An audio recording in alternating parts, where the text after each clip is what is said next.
In today's class, we have to discuss the half-life of reaction. Like in the previous video, I have told you what is zero order and first order reaction. Now we'll discuss the half-life of both zero order and first order. What is half-life of reaction? As the name suggests, half-life, it means the time in which the concentration of reactants get reduced to one half of its initial concentration. The time at which the concentration of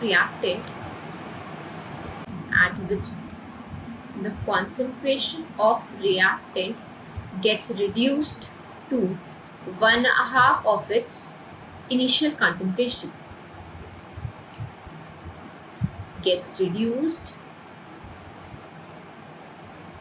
to one half of its initial concentration, right?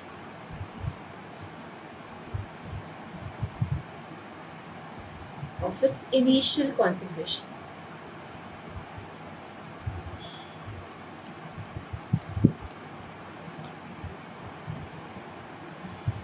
Now, and it's denoted by this half line is denoted by T half. T half. Now let us find out the half-life of a reaction for a zero order reaction.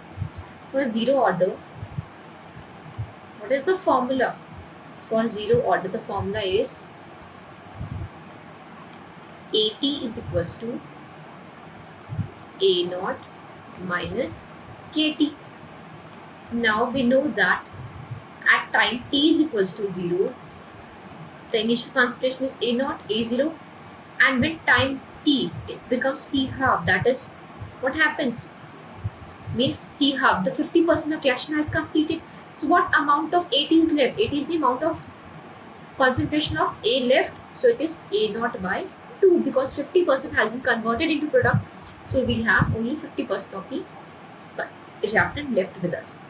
So AT will become A naught by 2.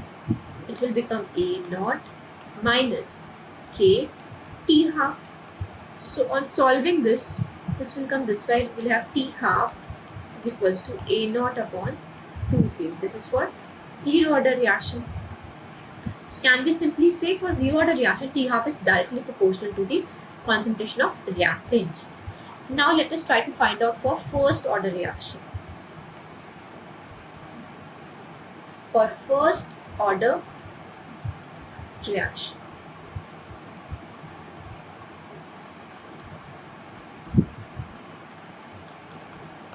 what is the formula for first order? We know that for first order, T is equals to 2.303 upon K log base 10 A naught upon AT. Now similarly, at T is equals to P half, we have 2.303 upon K log base 10 A naught upon AT is A naught by 2. We know that at T equal T half, it becomes like this. So this T half, it will be 2.303 upon K log base 10 2. Now what is this log base 10 2? Its value is 0.3. The approx value of log base 10 2 is 0.3.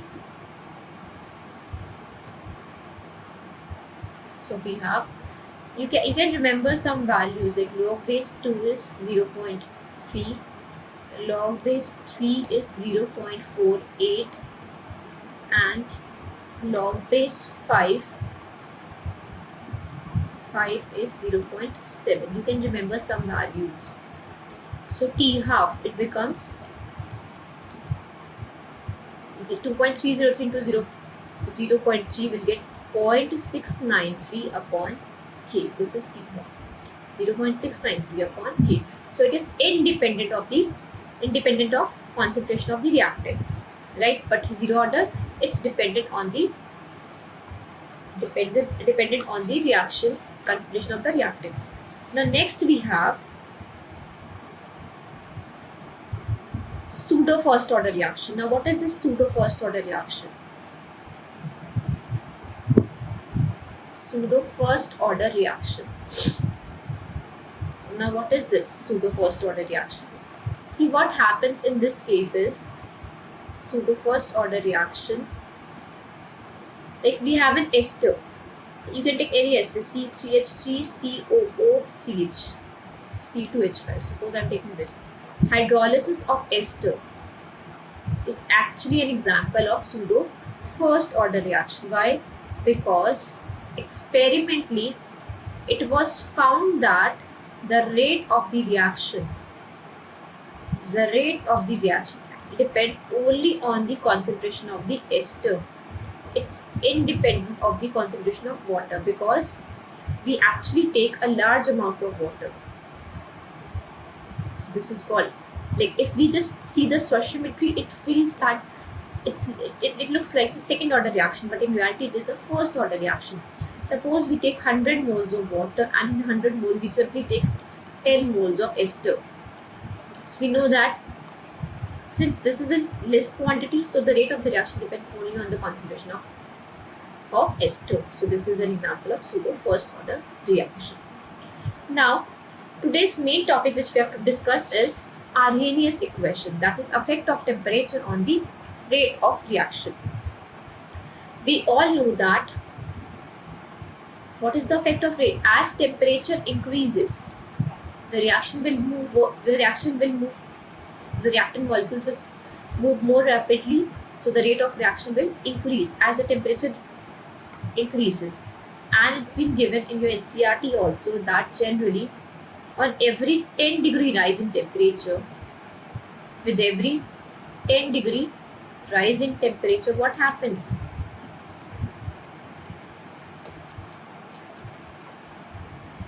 What happens? Rate constant nearly doubles. With every 10 degree rise in temperature, rate constant nearly doubles. Now what does this mean? Suppose we have a temperature coefficient and we have Kt plus 10 upon Kt. It becomes equals to 2 to 3 times. Yes, so this is how what happens.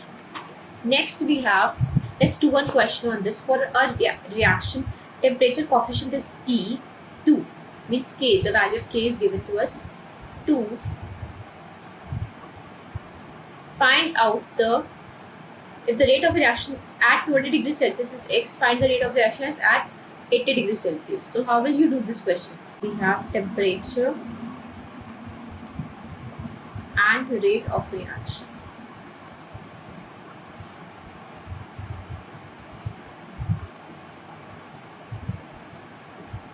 So we had 20 degrees Celsius, 30, 40, 50, 60, 70 and 80. Now rate of a reaction. Suppose this is X. Now with every 10 degree rise in temperature coefficient is given to us, it becomes 2x. It will become 4x. With every 10 degree rise, 8x, 16x, 32x. So it will become 64x. So the answer will be 64x. Because we know that with every 10 degree rise in temperature, they have told us that the reaction becomes, it doubles. Next, now what is this Arrhenius theory? See, there were many theories which tried to explain the relation of temperature with rate of a reaction, but the only successful theory is Arrhenius theory.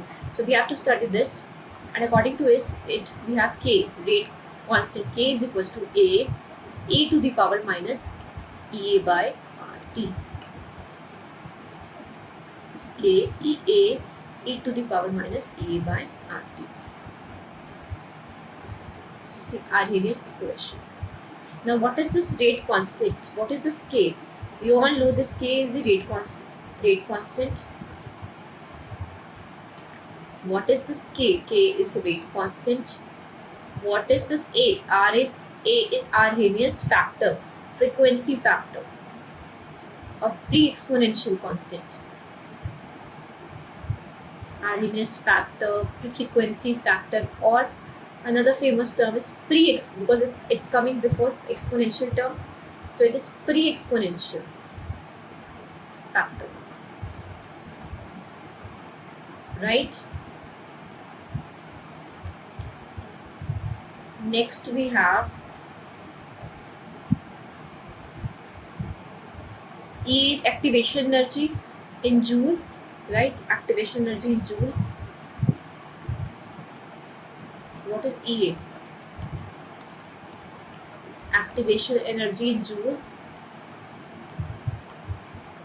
T is temperature in Kelvin.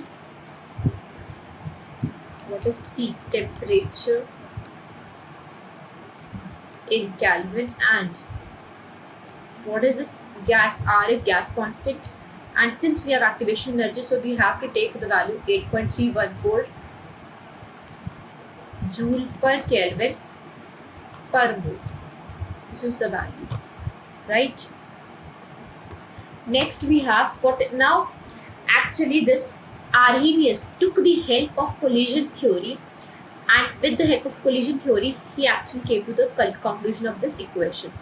So now, what is collision theory? Suppose we have two reactants, A2 plus B2 gives us twice of AB. Now, we know that, see, in 1 second, in 1 centimeter cube of volume, 10 to the power 27 collisions take place. But do you think all the collisions are effective? Of course, not possible. So what happens is, for a collision to be effective, there were certain factors on which it depends. In your NCERT, it's given H2 plus I2 gives twice HR. This example is given in your NCERT. So let's first discuss the factors which affect the collision. So first factor is the orientation factor. Suppose we have A2, it reacts with B2 to form twice of AB. This A, B, A, and this is head-on collision, and this is a very effective collision. There are many probabilities of collision, but this is one of the collisions which is very effective. Suppose if they react like this A2 plus B2. Now this collision is not very effective, right? Because only one molecule of AB will be formed. Similarly, if we have A2 plus B2, similarly this collision is not very effective. So for the collision to be effective, orientation factor is a very important term. Next we have energy barrier. Suppose this energy barrier. Now what is this energy barrier? From reactants we have to convert into product. Yes, and this is the activation energy of the reactant, the energy required by reactant to convert into product. Yes. Now what is this activation energy? Basically, this is the total energy.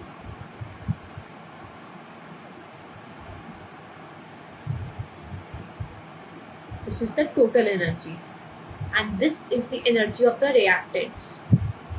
This total energy is also called as threshold energy. This is the threshold energy, and this is the energy of the reactants. So what is activation energy? Activation energy is equals to total threshold energy minus energy of the reactants. So reactants need this much amount of more energy to cross this energy barrier or transition state to get converted into products. So only those collisions are effective in which the reactants were able to cross this energy barrier. If some reactants if any of the reactants was not able to cross this energy barrier, then that reactant will not be able to convert into product. Next, see, this is a graph, fraction of molecules. This graph was given by Boltzmann, a scientist, and he said fraction of molecules versus kinetic energy graph. Now he said, what happens? See this, high activation energy, low activation. Only this much, this fraction of molecules, they were able to cross the energy barrier. This much fraction of molecules, they were able to cross the energy barrier to get converted into product. And see this, here the activation energy is maximum, right?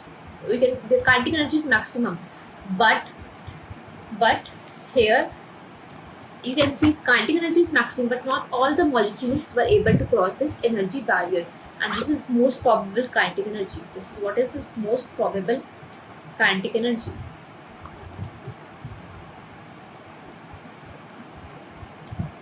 Yes, only this much of molecules were able to convert from product reactants to product. Now, if we take two temperatures and at T1, and if we increase the temperature, now what happens on increasing the temperature? The fraction of molecules also increases, which were now able to cross the energy barrier. So we can say, as we increase the temperature, what happens? The more amount of molecules can cross the energy barrier. So now, on combining these two equations, this scientist collision theory came into the picture, and they said rate is directly proportional to the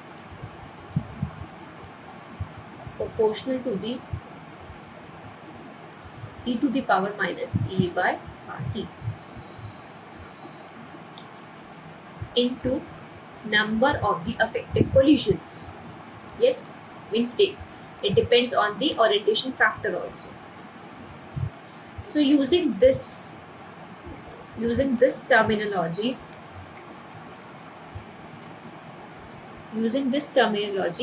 Arrhenius equation was derived, and he said, according to Arrhenius, he said that weight constant is actually equals to A into e to the power minus A by RT. This is Arrhenius equation. Now, there are another forms of Arrhenius equation also. Suppose if I take ln K is equals to ln A minus A upon RT. Now, if we draw a graph of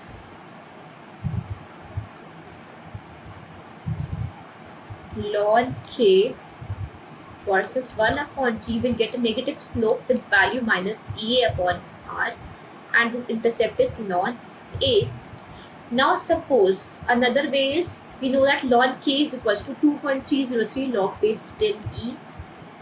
2.303 log base 10 K is equals to 2.303 log base 10 A minus A by RT. So I can also write it as log base 10 K is equals to log base 10 A minus A upon 2.303 R into 1 by T. Now if we draw a graph of log base 10 versus 1 upon D, this is 1 upon T, so we'll get log base 10K. So we'll get, we'll get a negative slope with value minus A upon 2.303 R, and this is log base 10. I hope this much is clear to you, right? Now suppose we have ratio of rate constant at two different temperatures. We have at K1, at temperature T1 we have rate constant K1, and temperature T2 we have rate constant T2. Now suppose we have this log base 10 K1 is equals to log base 10 A minus EA upon 2.303 RT1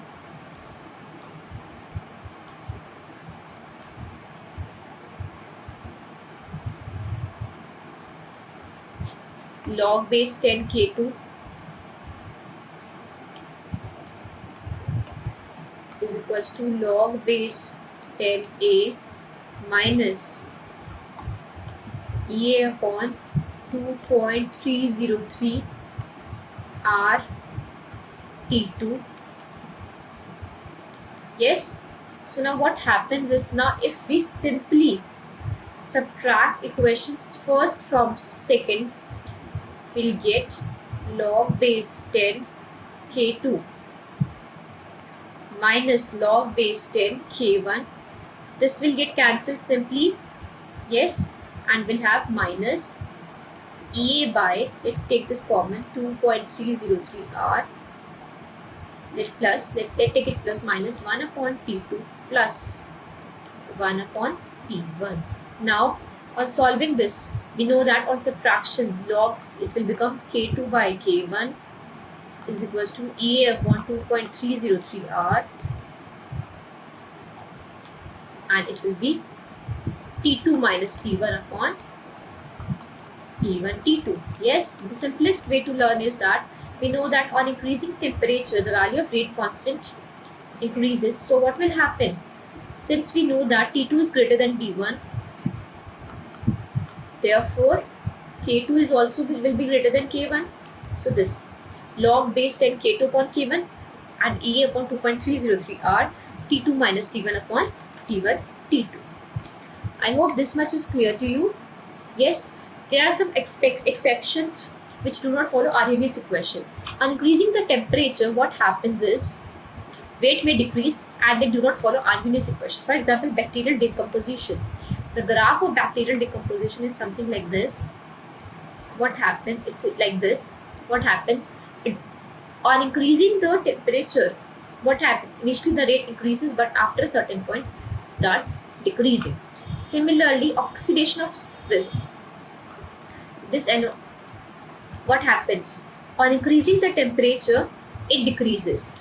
An explosion. What happens in case of explosion? We know that as we are increasing the temperature, initially the rate increases, but after a certain temperature, rate increases very rapidly, that it stops following Arrhenius equation. So I hope this much is clear to you.